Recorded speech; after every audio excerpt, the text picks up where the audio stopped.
NR-பாளையம் புதுநகர் பகுதியில் சிறுமி உள்பட 2 முதியோர் பெண்கள் 3 பேர் அரசாங்கத்துடைய பொதுப்பணித்துறையுடைய அலட்சியத்தினால் கவனக்குறைவினால் விஷவாயு தாக்கி செய்யப்பட்டிருக்கிறார்கள் புதுச்சேரி அரசாங்கத்தால். அந்த பாதிக்கப்பட்ட குடும்பத்திற்கு மாணவி இறப்புக்கு 50 லட்சம் ரூபாய் இழப்பீடும், 2 பெரியவர்களுக்கு 30 லட்சம் ரூபாயும் இழப்பீடு வழங்க வேண்டும்.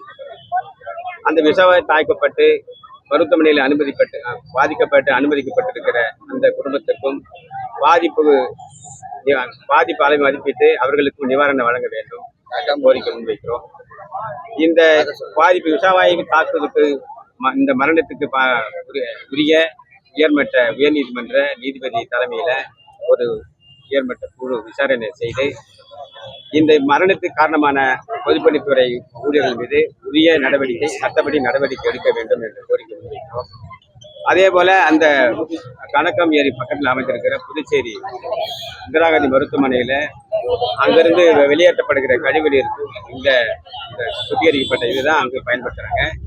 மருத்துவமனைக்குன்னு தனியா அங்க இந்த கழிவுநீர் சுத்திகரிப்பு நிலையம் அமைக்கணும். அதையும் கொண்டு வச்சனால்தான் இந்த மாதிரி பாதிப்பு இருக்குது. இந்த பாதிப்பை கவனக்குறைவினாலதான் புதுச்சேரி அரசாங்கத்தில் நிதி இருக்கா இல்லையாங்கிறது தெரியாது. ஆனா பொதுப்பணித்துறையில கூடுதலா நிதி ஒதுக்குறாங்க. அப்ப நிதி இல்லைங்கிற காரணத்தை வச்சு அது தனியார்கிட்ட ஒப்பந்தத்தின் அடிப்படையில அது வேலை செய்ய நடத்தப்படுகிறது. இப்போ விசாரணையில பார்க்க போனா அங்க அந்த நிலையம் இயங்குவதற்கு போதுமான நிதி ஆதாரம் இல்லை. அதனால 2 நாளுக்கு மேல அந்த நிறுவனம் இயங்கலை. அதனால இந்த விஷவாயு தாக்கப்பட்டிருக்கிறது. இது போன்ற நிலை புதுச்சேரி முழுவதும் இருக்கிற பாதாள சாக்கடையில் ஏற்படுகிற இந்த சுத்திகரிப்பு செய்து நீர் வெளியேற்றுகிற நிலையங்களில் மேலும் இது போல மீண்டும் ஒரு நிலை ஏற்படக்கூடாது.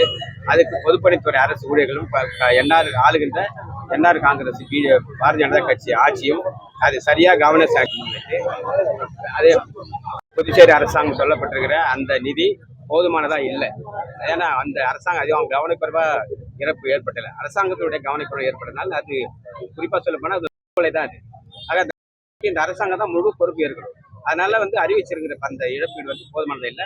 அந்த பிள்ளைக்கு 50 லட்சம் ரூபாயும் அந்த 2 பேருக்கு 30 லட்சம் ரூபாயும் பாதிக்கப்பட்டு அனுமதிக்கப்பட்டிருக்கிற மருத்துவமனை அனுமதிக்கிற குடும்பத்துக்கு எந்த இழப்பீடு தகுந்த மாதிரி போல அதுக்கும் அவங்களுக்கு நிவாரணம் வழங்க வேண்டிய கோரிக்கை முன் வச்சிருக்கிறோம். இதுவரை காலங்களில் மாதிரி பண்ணக்கூடாது.